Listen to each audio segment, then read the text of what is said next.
Welcome way to competitive চ্যানেলে। আজকে একটা গুরুত্বপূর্ণ বিষয় নিয়ে আলোচনা করতে চলেছি। সেটা হচ্ছে আপার প্রাইমারি 14,000 নিয়োগের রায়কে চ্যালেঞ্জ করে মামলা সুপ্রিম কোর্টে।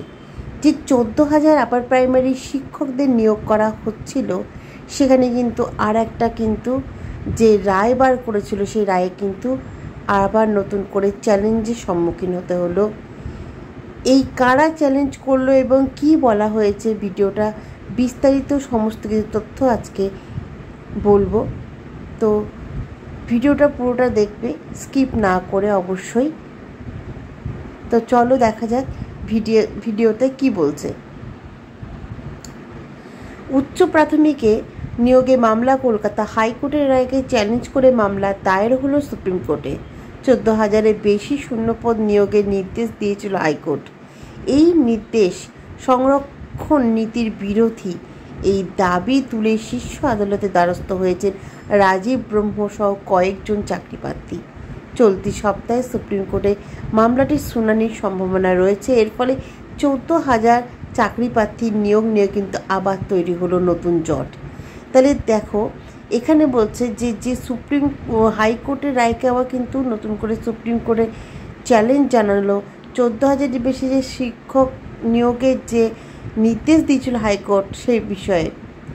তো এই রাজীব ব্রহ্ম সহ কয়েকজন চাকরিপ্রার্থীরা কিন্তু সুপ্রিম কোর্টের দ্বারস্থ হয়েছে। ফলে নতুন করে একটা কিন্তু জট এই 14,000 চাকরিপ্রার্থীদের নিয়ে কিন্তু আবার পুনরায় শুরু হলো।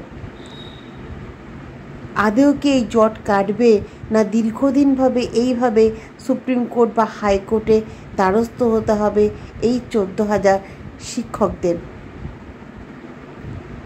আমরা চাইব যত তাড়াতাড়ি সম্ভব সুপ্রিম কোর্ট এই বিষয়ে একটু তদন্ত করে বিষয়টা কিন্তু সর্ট আউট করে দিক। কারণ 14,000 শিক্ষকের কিন্তু ভবিষ্যৎ দাঁড়িয়ে আছে একটা রায়ের উপরে। আর কি বলছে, গত 28শে আগস্ট বিচারপতি তপব্রত চক্রবর্তী এবং বিচারপতি পার্থসারথী চট্টোপাধ্যায় ডিভিশন বেঞ্চ রায় জানিয়েছিলেন যে উচ্চ প্রাথমিকে নতুন করে মেধা তালিকা প্রকাশ করতে হবে স্কুল সার্ভিস কমিশনকে। তার ভিত্তিতেই তারা কাউন্সিলিং করে চাকরি নিয়োগ করবে। আদালতে এই রায়ের ফলে 8 বছর 14,052 পদ নিয়োগ শুরু করেছিল এসএসসি। এরই মধ্যে আবার মামলা দায়ের হলো। 2015 সাল থেকে উচ্চ প্রাথমিকে নিয়োগ প্রক্রিয়া ঝুলেই রয়েছে। হাইকোর্টের নির্দেশ বারবার এই নিয়োগ প্রক্রিয়া স্থগিত হয়ে গিয়েছে। 2020 সালের নিয়োগ প্রক্রিয়াটি বাতিল করে দিয়েছিল উচ্চ আদালত। তারপর 2023 সালে প্যানেল প্রকাশ করার অনুমতি দিয়েছিল হাইকোর্ট। তখন ডিভিশন বেঞ্চ জানিয়েছিল প্যানেল প্রকাশ করা যেতে পারে, তবে কাউকে নিয়োগ সুপারিশ করতে পারবে না এসএসসি। এরপরে মামলাটি যায় নতুন ডিভিশন ব্রাঞ্চে। গত 18 জুলাই বিচারপতি তপব্রত চক্রবর্তী ও বিচারপতি পার্থসারথী চট্টোপাধ্যায় ডিভিশন ব্রাঞ্চ থেকে এই সংক্রান্ত শুনানি শেষ হয়েছে। 28শে আগস্ট রায় ঘোষণা করা হয়। তাহলে দেখা যাচ্ছে যে বিগত কয়েক বছর ধরে কিন্তু এই ব্যাপারটা ঝুলে আছে। ঠিক আছে, এই তপব্রত চক্রবর্তী এবং বিচারপতি পার্থসারথী চট্টোপাধ্যায় ডিভিশন ব্রাঞ্চে কিন্তু এটা জানানো হয়েছিল যে মেধা তালিকা প্রকাশ করতে বলা হয়েছিল স্কুল সার্ভিস কমিশনকে। সেই আন্দাজে তারা কিন্তু মেধা তালিকা প্রকাশ করেছিলেন। ঠিক আছে, এর ফলে আবার একটা নতুন করে কিন্তু মামলা দায়ের হলো। 2015 সালে উচ্চ প্রাথমিকে প্রক্রিয়াটি ঝুলেই রয়েছে, কিন্তু 2020 সালে এই নিয়োগ প্রক্রিয়াটি বাতিল করে দিয়েছিল উচ্চ আদালত। তারপরে আবার 2023 সালে কিন্তু এই প্যানেল প্রকাশে অনুমতি দেয় হাইকোর্ট। সেই মতো ডিভিশন ব্রাঞ্চ জানিয়েছিলেন প্যানেল প্রকাশ করা যেতে পারে, তবে কাউকে নিয়োগের সুপারিশ কিন্তু করতে পারবে না এসএসসি।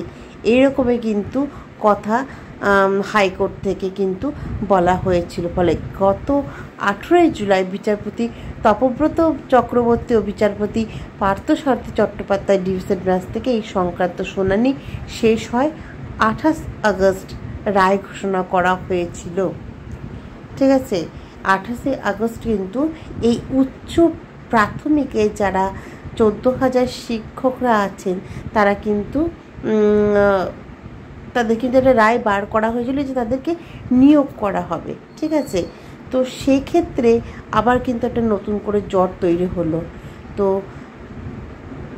এখন যে এই শিক্ষকদের ভবিষ্যৎ কোথায় আটকে আছে এটাই দেখার বিষয়, কারণ এই একটা রায়ের উপরে কিন্তু বা একটা সিদ্ধান্তের উপরে কিন্তু দাঁড়িয়ে আছে এই 14,000 শিক্ষার্থী, মানে আগামী দিনের যে সমস্ত শিক্ষক হতে চলেছেন যারা হবু শিক্ষক, তো তাদের কিন্তু ভবিষ্যৎ কিন্তু আটকে আছে এই শীর্ষ আদালতের একটা বিচারের উপরে।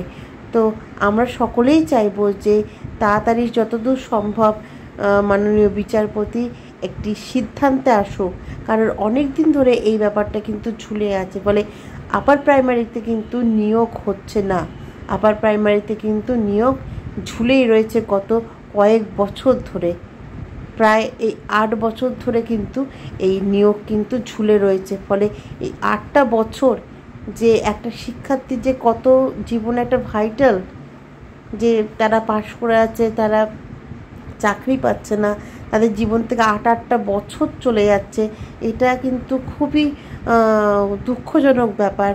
এটা আমরা কিন্তু আশা করি না, তাই আমরা চাইবো যত তাদের সম্ভব নিয়োগটা শুরু হয়ে যায়। আরও বলা হয়েছে উচ্চ প্রাথমিক নিয়োগ প্রক্রিয়া একাধিক ত্রুটির অভিযোগ স্কুল তুলে হাইকোর্টে মামলা দায়ের হয়েছিল 2023 সালে। শুধুমাত্র অনুমানের ভিত্তিতে ইন্টারভিউ প্রক্রিয়া হয়, 1,04,063 জনকে বাদ দেওয়া হয় বলে অভিযোগ। মামলাকারীদের জানান এই সিদ্ধান্তের নেপথ্য কী কারণ রয়েছে চাকরি প্রার্থীদের তা জানতে হয়নি, পরে 4 বার তা খতিয়ে দেখে এসএসসি। শেষে ইন্টারভিউ থেকে বাদ পড়া 74 জন, সেক্ষেত্রেও সঠিক নিয়ম মানা হয়নি বলে অভিযোগ ওঠে। এসএসসি নিয়োগ প্রক্রিয়ায় বিরুদ্ধে আরও অভিযোগ ছিল কাউন্সেলিংয়ের সময় সংরক্ষণ নীতি মানা হয়নি, তপশিলি জাতি ও জনজাতির সংরক্ষণ নিয়েও একাধিক প্রশ্ন ওঠে, এমনকি সেখানকার মহিলাদের সংরক্ষণ নিয়েও ত্রুটি ছিল বলে আদালত জানায় মামলাকারী আইনজীবী। ওএমআর সিটেও গোলমালের আশঙ্কা প্রকাশ করা হয়েছিল আদালতে। দীর্ঘ 7 বছর ঝুলে থাকার পর অবশেষে উচ্চ প্রাথমিকে এই 14,052টি পদ নিয়োগের জন্য নতুন মেধা তালিকা প্রকাশের নির্দেশ দিয়েছিল কলকাতা হাইকোর্ট। এবার তাকে চ্যালেঞ্জ করে আবার নতুন মামলা সুপ্রিম কোর্টে।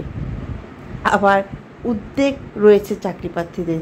তাহলে দেখা যাচ্ছে যে আপার প্রাইমারি নিয়োগে কিন্তু বহু ত্রুটি দেখা গিয়েছে, কারণ তার মধ্যে ওএমআর সিটে গোলমিল আছে, তপশিলি উপজাতি জনজাতিদের জন্য যে সংরক্ষণ ব্যবস্থা সেখানেও গণ্ডগোল দেখা দিয়েছে, ঠিক আছে, যার ফলে কিন্তু সমস্যা দেখা দিয়েছিল। এবং এই যে ইন্টারভিউ পরে 1,400 যে 63 জনকে বাদ দেওয়া হয়েছিল সেখানে কিন্তু গরমিল আছে বলে উচ্চ আদালত জানিয়েছিল।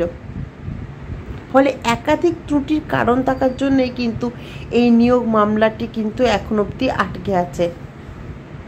তাই নতুন করে কিন্তু আরেকটা মামলা এর সঙ্গে যুক্ত হয়ে গেল, যে তারা মনে করছে যে যারা 14,500 নিয়োগ যে মেধা তালিকার প্রকাশের নির্দেশ দিয়েছিল কলকাতা হাইকোর্ট, এবার সেটাকে কিন্তু আবার জানানো হলো, কারণ তারা মনে করছে এখানেও কিন্তু গণ্ডগোল আছে।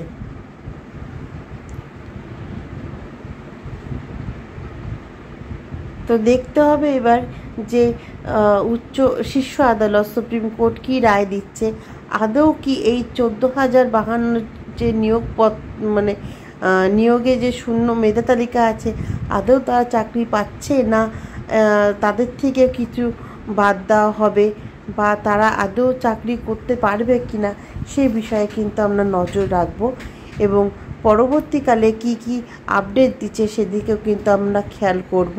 তো আজকের ভিডিওটা এইটুকুনি, ভালো লাগলে অবশ্যই লাইক শেয়ার এবং কমেন্ট করবে, এবং যারা এই মামলার সঙ্গে যুক্ত আছে তাদেরকে একটাই কথা বলবো যে আশা রাখবে সুপ্রিম কোর্টের উপরে, তারা নির্দিষ্ট একটা সিদ্ধান্তে আসবে এবং তোমরা তোমাদের কাজে জয়েন করতে পারবে।